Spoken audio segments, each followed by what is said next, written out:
Hello everyone, मैं चारू अग्रवाल आप सभी का स्वागत करती हूँ आपके अपने चैनल पीहू एकेडमी में। आज की जो वीडियो है इसमें हम कैमास वध के चौथे पार्ट के बारे में बात करेंगे।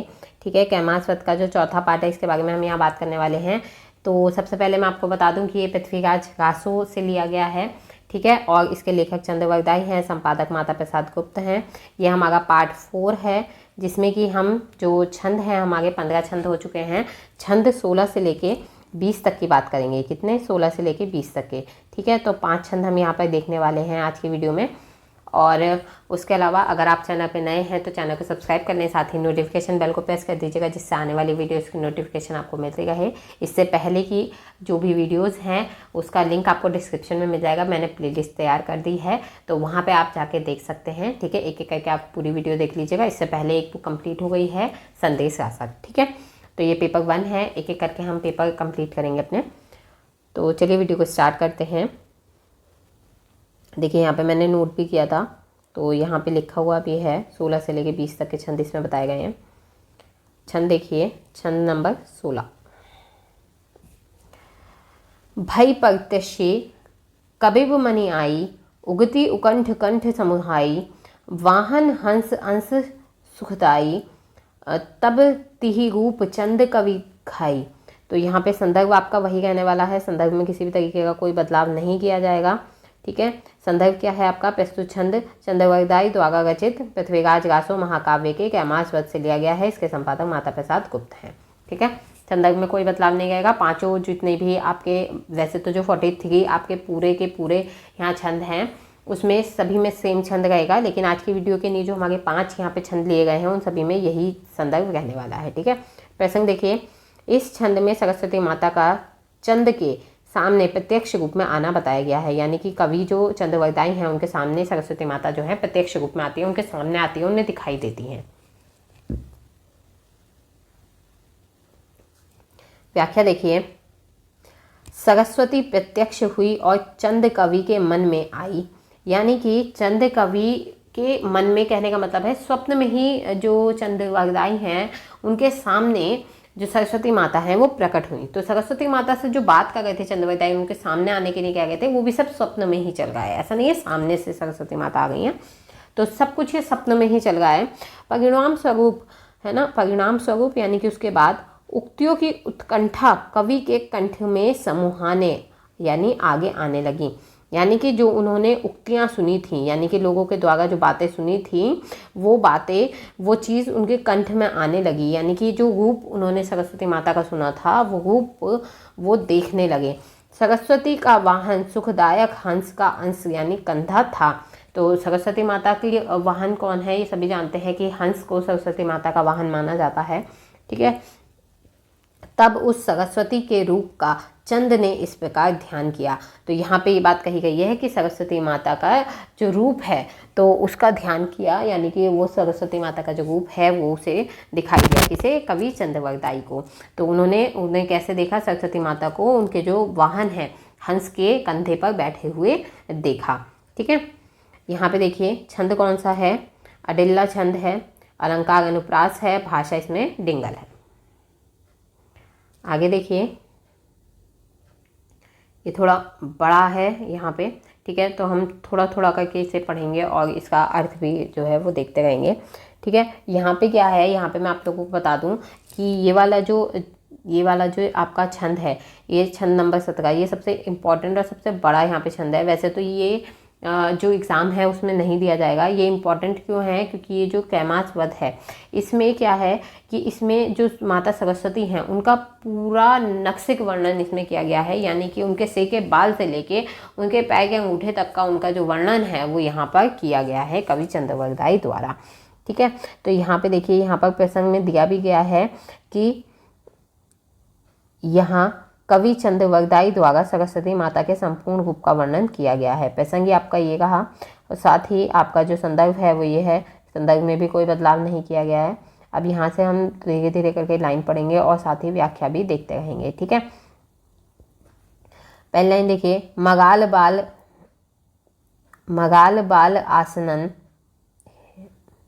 पहली लाइन देखिए। मगाल बाल आसनन अलित छाए सासन सोहती जासु तुम्बुर सुगाग गाज घूमरू कयंद केस मुक्करे उरग वास चिट्ठरे कपोल गेख गातियो उवंत इंदुपातियो बभूव जूब संचय कलंक गाह वंचये शवन टाट पिष्यो अनंग गथ चक्कयो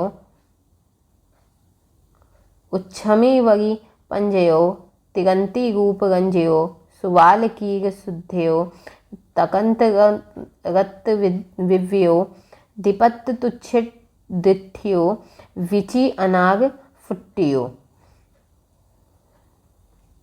तो यहाँ तक देखते हैं अनाग।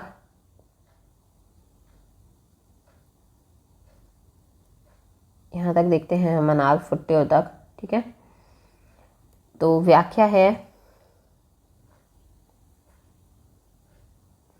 बाल मगाल यानी कि जो हंस है, ठीक है, जिसका सरस्वती आसन था, जिसका सरस्वती आसन था यानी कि जो हंस है, हंस किसका था? सरस्वती माता का आसन था। हंस जिसका आसन था, अली यानी कि भ्रमर भौरा, शासन नियंत्रण पूर्वक जिस पर छाए हुए थे।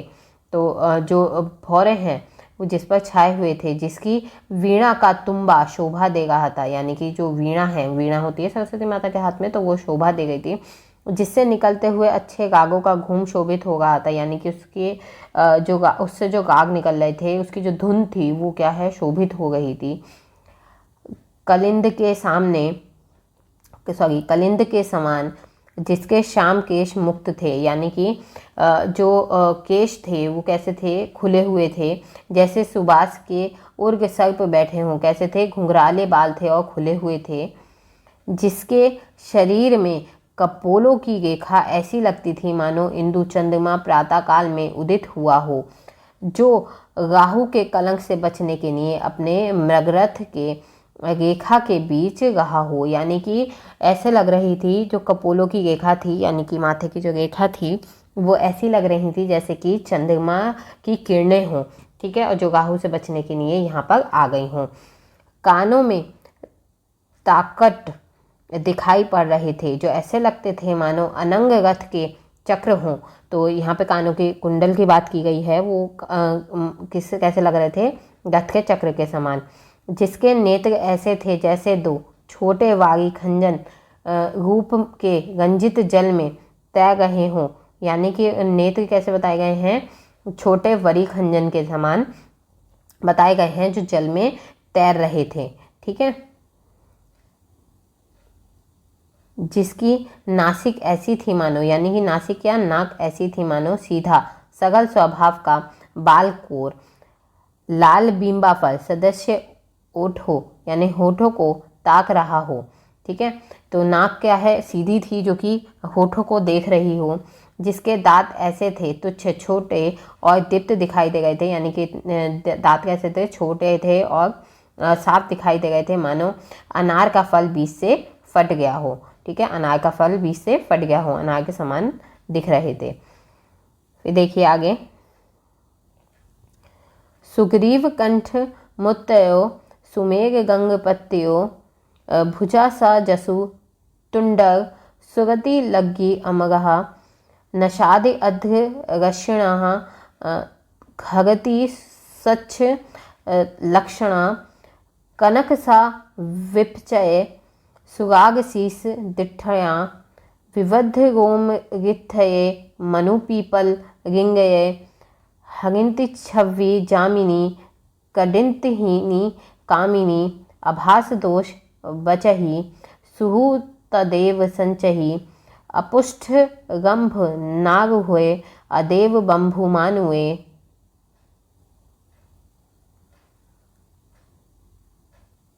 सुगंग चंग पिंडरी कली सुचंप अंगुरी सबद वद नपूरे चलित हंस अंकुरे सुभाए पाए गंगुना सुअधगत अंबुना।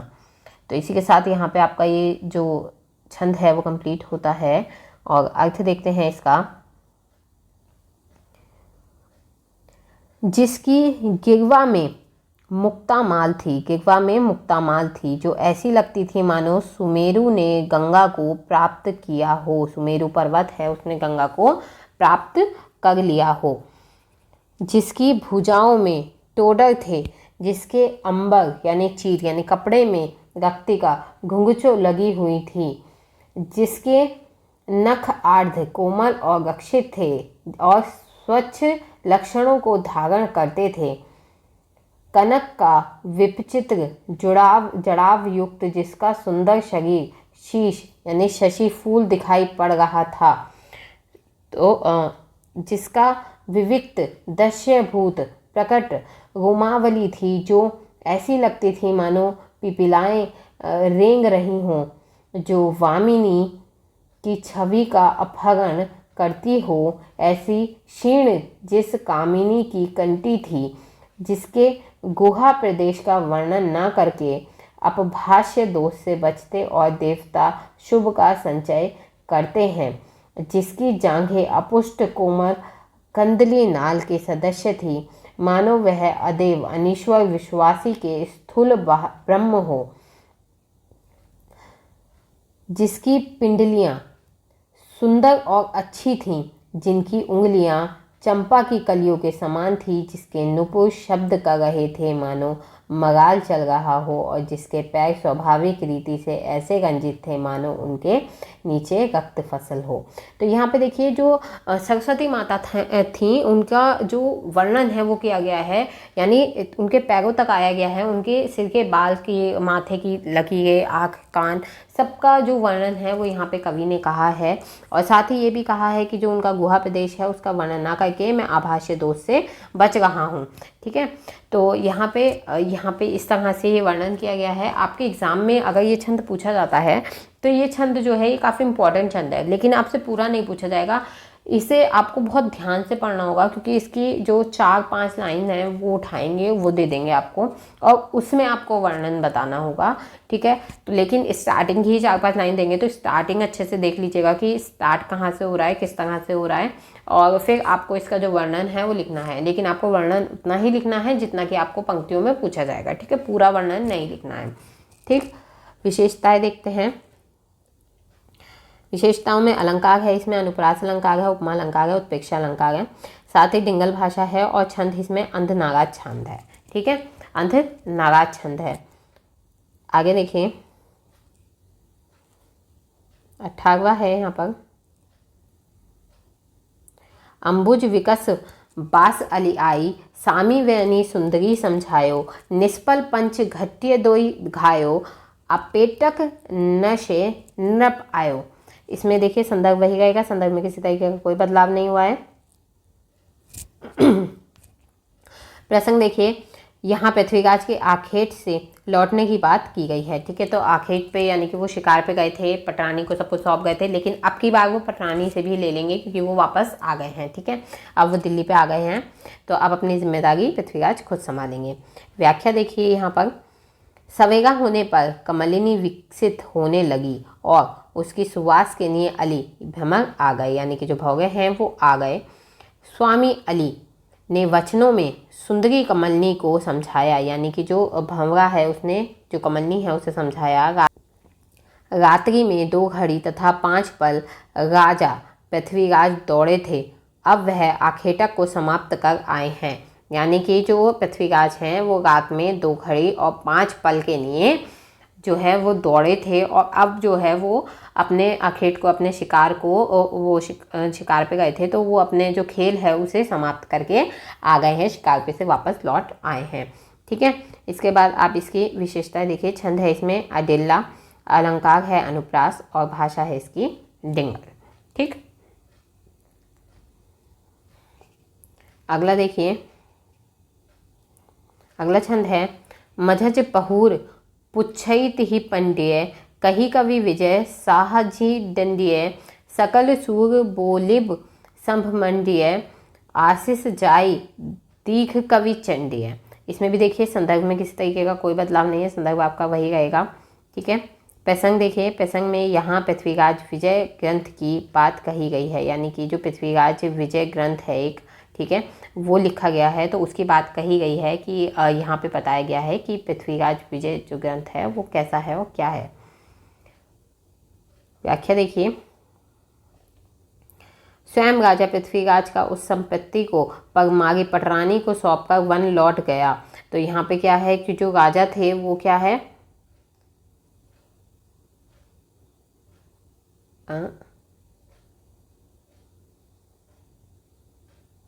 अरे रे सॉरी यहाँ पर व्याख्या तो ये गलत आ गई।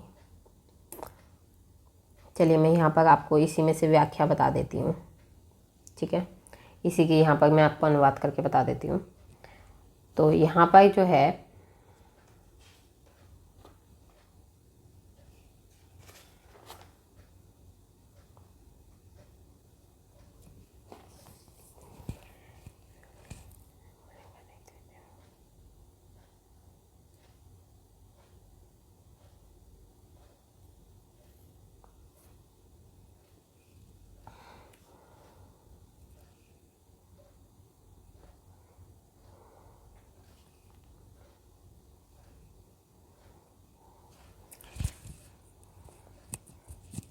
यहाँ पे देखिए, मैं आपको इसी में बता देती हूँ इसका अर्थ। मंझच पहुर पुच्छैति ही पंड्य, यानी कि पहर के मध्य में, यानी कि मध्य पहर में, मध्य रात्रि में जो पृथ्वीराज हैं वो पंडित जनक से पूछने लगे। पंडित यहाँ पे पंडित मतलब पंडित, पंडित कौन से पंडित हैं, यहाँ जनक की बात हो रही है। उनसे पूछने लगे कि कही कवि विजय साहा जही दंडी है, कि हे कवि मेरी विजय का जो काव्य है, विजय का कौन सा काव्य है, पृथ्वीराज विजय की यहाँ बात हो रही है, वो कहो। तो यहाँ जयानक कवि से कहा जा रहा है कि जो मेरी विजय का काव्य है पृथ्वीराज विजय, उसे कहो, जिसमें सकल सूर बोलिव सब मंड्य आशीष जाई दीघ कवि चंड्य, यानी जिस प्रकार मैंने शहाबुद्दीन को दंडित किया है, ठीक है, उसी प्रकार तदांतर उसी तरह समस्त शूरों को बुलाकर उन्होंने एक सभा की, जिसमें कि उन्होंने क्या है, जो कवि चंद हैं उन्हें भी आशीर्वाद दिया। वो जो कवि चंद हैं उन्होंने भी आकर उसमें पृथ्वीराज को आशीर्वाद दिया है। चंडे यानी कवि चंद जो हैं उन्हें यहाँ पर बुलाया गया, यानी कि एक शूरों की जो सभा है वो रखवाई गई, जिसमें कि कवि जो चंद्रवरदाई हैं उन्हें भी बुलाया गया, ठीक है। और उस सभा में क्या किया गया, उस सभा में पंडित जयानक से कहा गया कि जो पृथ्वीराज विजय है ग्रंथ है उसका बखान किया जाए, यानी कि उसके बारे में यहाँ पर बताया जाए सभा में, ठीक है। उसके बाद यहाँ पर ये विशेष देख लीजिए, विशेष आपका सही है, व्याख्या यहाँ थोड़ी गलत हो गई थी तो मैंने यहाँ पर आपको ऐसे ही समझा दिया, आप इसे नोट कर लीजिएगा। तो भाषा है इसकी डिंगल, अलंकार है अनुप्रास और छंद है अडिल्ला, ठीक। नेक्स्ट देखिए, प्रथम सूर पुच्चई चहुआनु हई कै मासु कहू कोई जानहु तगणी छिपंत साझी सिरनायो प्रात देव मुहुल ना पायो। संदर्भ आपका वही रहेगा, संदर्भ में किस तरह का कोई बदलाव नहीं है। प्रसंग देखिए, प्रसंग यहाँ पृथ्वीराज और सूर्य के मध्य प्रश्नोत्तर किए जा रहे हैं। तो जो भी शूरवीर यहाँ पर बुलाए गए थे उनके और पृथ्वीराज जो हैं वो प्रश्न कर रहे हैं। तो पृथ्वीराज ने सूर्य से प्रश्न किया है, वही वहाँ पे कहा गया है। तो यहाँ पे कहा गया है, व्याख्या देखिए, पहले चौहान पृथ्वीराज सूर्य से पूछने लगा कैमास कहाँ है, ठीक है। तो जो चौहान हैं, जो यानी कि जो पृथ्वीराज हैं, वो आने पर ये नहीं प्रदर्शित करते कि मैंने जो कैमास है उसे मार दिया है। तो यहाँ पे जो पृथ्वीराज हैं वो जो राजाओं को उन्होंने शूरों को बुलाया था उनसे पूछते हैं कि कैमास कहाँ है, कोई जानता है, कोई जानता है, किसी को पता है कि कैमास कहाँ चला गया है, मुझे दिख नहीं रहा है। उन्होंने उत्तर दिया, सूर्य के छिपते समय संध्या काल में हमने उसे सिर झुकाया था, यानी कि सूर्य के छिपते समय मतलब कल शाम को तो हमें जो कैमास है वो दिखा था और हमने उसे सिर झुकाया था, यानी कि उसे प्रणाम किया था। किंतु हे देव, प्रातः काल हमने उसे महल में नहीं पाया, यानी कि आज सुबह से हमने उसे नहीं देखा है। तो अलंकार यहाँ पे कौन से हैं, अलंकार है यहाँ पे अनुप्रास और प्रश्न अलंकार है, डिंगल भाषा है और जो छंद है वो अडिल्ला छंद है। इसी के साथ यहाँ पर आपकी वीडियो जो है वो कंप्लीट होती है। आई होप वीडियो आप लोगों को पसंद आई होगी। तो आज की क्लास यहीं हम कंप्लीट करते हैं। तो वीडियो को लाइक कीजिएगा, कमेंट करके बताइएगा आपको वीडियो कैसी लगी, अपने फ्रेंड्स के साथ शेयर कीजिएगा। साथ ही पीयू अकेडमी चैनल को सब्सक्राइब करना ना भूलें और नोटिफिकेशन बेल को प्रेस कर दीजिएगा, जिससे कि आपको जो वीडियो की नोटिफिकेशन है वो मिलती रहे। Thanks for watching and see you soon, bye.